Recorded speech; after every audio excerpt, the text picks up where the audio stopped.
ओम शांती. आजची तारीख आहे 7 जुलै 2026.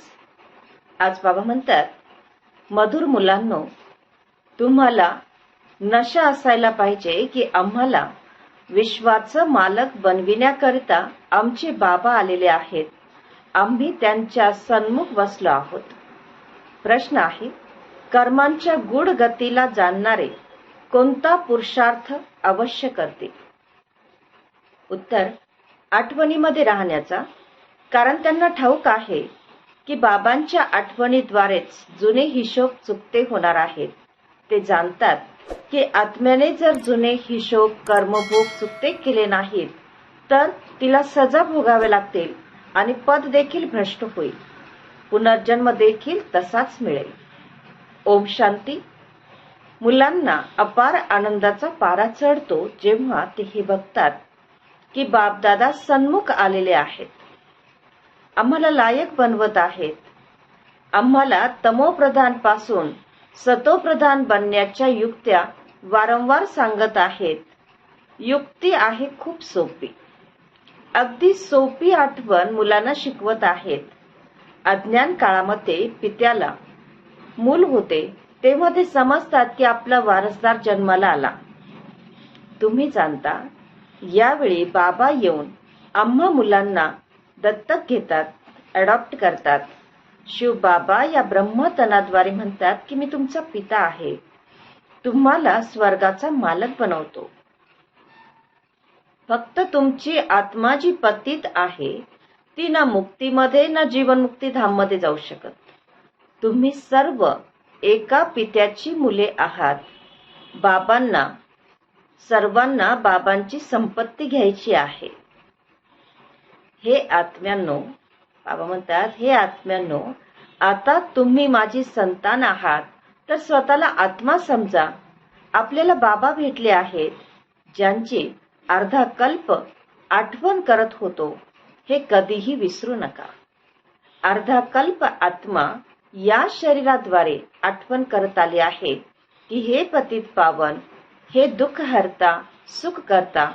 कारण रावण राज्य आहे ना.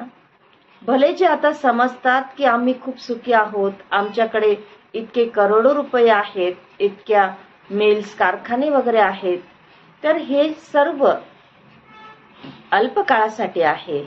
शेवटी तर खूप त्राही करू लागतील, दुःखाचे डोंगर कोसळतील, इतकी सारी धन संपत्ती सेकंदामध्ये नष्ट होईल. बाबांकडून तुम्हाला सेकंदामध्ये वारसा मिळतो. म्हणतात, तुम्हाला सेकंदामध्ये स्वर्गाची बादशाही देतो. ही जुनी दुनिया नष्ट होईल, युद्ध सुरू होतील, नैसर्गिक आपत्ती येतील. सफाई तर झाली पाहिजे ना. तुमची आत्मा देखील आता पवित्र बनत आहे.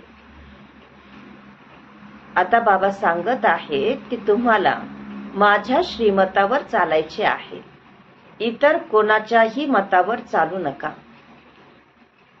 ते तर समजतात दुनियेवाले की भक्ती केल्याने भगवान भेटेल.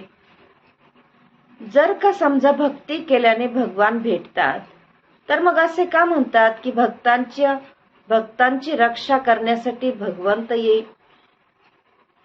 भक्तांवर असे कोणते संकट आले आहे की ज्यासाठी ते येऊन रक्षण करतील? रक्षण तेव्हा केले जाते जेव्हा काही संकट आलेले असते. तर बाबा म्हणतात, तुम्ही किती दुर्गतीला प्राप्त झाले आहात. हा आहे रौरव नर्क. सर्वजण दुःखी रोगी आहेत. घराघरामध्ये पहा काय चालले आहे, दुःखच दुःख. म्हणून हाका मारत आहेत, बाबा आमचे दुःख हरण करा, सुख द्या. भारतामध्येच कायमचे सुख होते आणि आता दुःख आहे. बाबा म्हणतात, आता तुम्ही राजयोगाची तपस्या करत आहात. तुमचेच यादगार इथे उभे आहे. बाबा म्हणतात, हे आहे चैतन्य दिलवाडा मंदिर आणि ते आहे जड. सतयुगामध्ये हे मंदिर नव्हते. यावेळी तुम्ही आपले यादगार सुद्धा बघत आहात आणि प्रॅक्टिकल मध्ये तसे बनत आहात. बाबा म्हणतात, तुम्ही प्रॅक्टिकल मध्ये खऱ्या खऱ्या दिलवाडा मंदिरामध्ये चैतन्य रूपाने बसले आहात आणि स्वर्गाची स्थापना होत आहे. मग स्वर्गामध्ये याल तेव्हा ही मंदिरे वगैरे काहीही असणार नाही. बाबा म्हणतात की आता तुम्हीच जाणतात की आता पुरुषार्थ करून पुन्हा राजांचाही राजा बनले पाहिजे. सतयुगामध्ये म्हटले जाते महाराजा आणि त्रेतायुगात म्हटले जाते राजा. आणि मग दुनिया जेव्हा पतित बनते तेव्हा सर्व महाराजा देखील पतित, सर्व राजा देखील पतित असतात. ते निर्विकारी महाराजांची मंदिरे बनवून त्यांची पूजा करतात.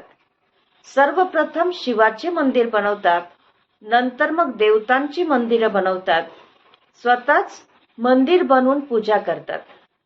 84 जन्म तर उपभोगतात ना. तर अर्धे कल्प तुम्ही पूज्य आणि मग अर्धे कल्प तुम्ही पुजारी बनता. बाबा म्हणतात की मुले जाणतात सतयुग आहे सतोप्रधान. तिथं प्रत्येक वस्तू सतोप्रधान असते. म्हणतातही की कृष्ण गायी चरायला नेत असे.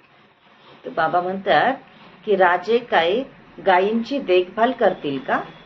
अशी गोष्ट तर असूच शकत नाही. असे दाखवतात की सतयुगामध्ये गायी देखील खूप फर्स्ट क्लास असतात. त्यांना कामधेनू म्हटले जाते.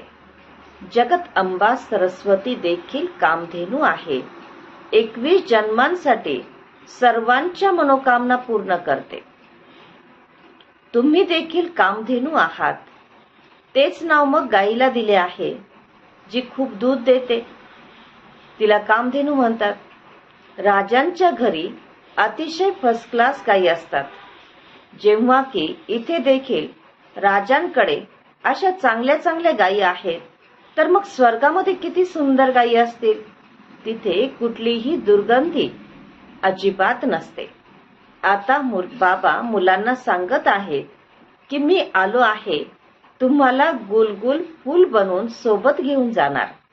मला बोलवताच मुळी हे पतित पावन या, पतित दुनियेमध्ये पतित शरीरामध्ये या.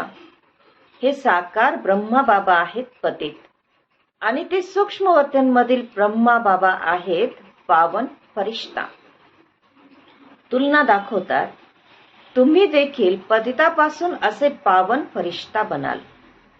अच्छा, मधुर मधुर खूप खूप वर्षानंतर भेटलेल्या मुलांप्रती मातपिता बापदादांची प्रेमपूर्वक आठवण आणि सुप्रभात.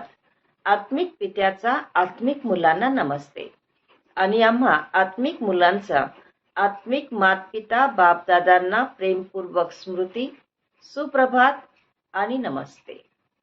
धारणेसाठी मुख्य सारांश आहे. पहिला पॉइंट, सजेपासून सुटका होण्यासाठी सर्व जुने हिशोब योग बलाद्वारे चुकते करायचे आहेत.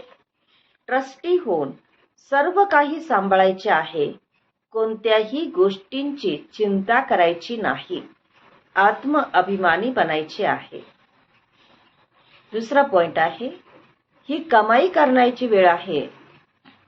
ही कमाई करण्याची वेळ आहे. या वेळेत घरदार, कामधंदा इत्यादीची आठवण करायची नाही. फरिश्ता बनण्यासाठी एका बाबांच्या आठवणीमध्ये राहण्याचा पूर्णपणे पुरुषार्थ करायचा आहे.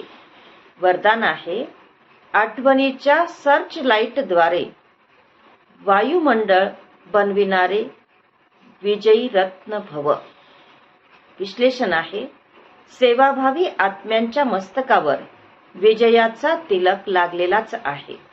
परंतु ज्या स्थानाची सेवा करायची आहे त्या स्थानावर आधीपासूनच सर्च लाईटचा प्रकाश टाकला पाहिजे. आठवणीच्या सर्च लाईटद्वारे असे वायुमंडळ बनेल की अनेक आत्मे सहजच जवळ येतील आणि मग कमी वेळामध्ये 1000 पटीने सफलता मिळेल. यासाठी दृढ संकल्प करा की आम्ही विजयी रत्न आहोत. म्हणजे मग प्रत्येक कर्मामध्ये विजय सामावलेलाच आहे. आजचा सुविचार आहे, जी सेवा स्वतःला आणि दुसऱ्याला डिस्टर्ब करते ती सेवा नाही तर ओझे आहे. आजचा अव्यक्त इशारा आहे, ज्वालारूप स्थितीमध्ये राहून शक्तिशाली आठवणीचा अनुभव करा. ज्वालारूप बनण्यासाठी सदैव हीच धून राहावी की आता परत घरी जायचे आहे. घरी जायचे आहे अर्थात उपराम. जेव्हा आपल्या निराकारी घरी जायचे आहे तर तसा आपला वेश बनवायचा आहे. जायचे तर आहे आणि सर्वांना परत घेऊन जायचे आहे. या स्मृतीद्वारे आपोआप सर्व नाती, सर्व प्रकारच्या प्रकृतीच्या आकर्षणांपासून उपराम अर्थात साक्षी बनाल. साक्षी बनल्याने सहजच बाबांचे साथीदार आणि पित्या समान बनाल. ओम शांती.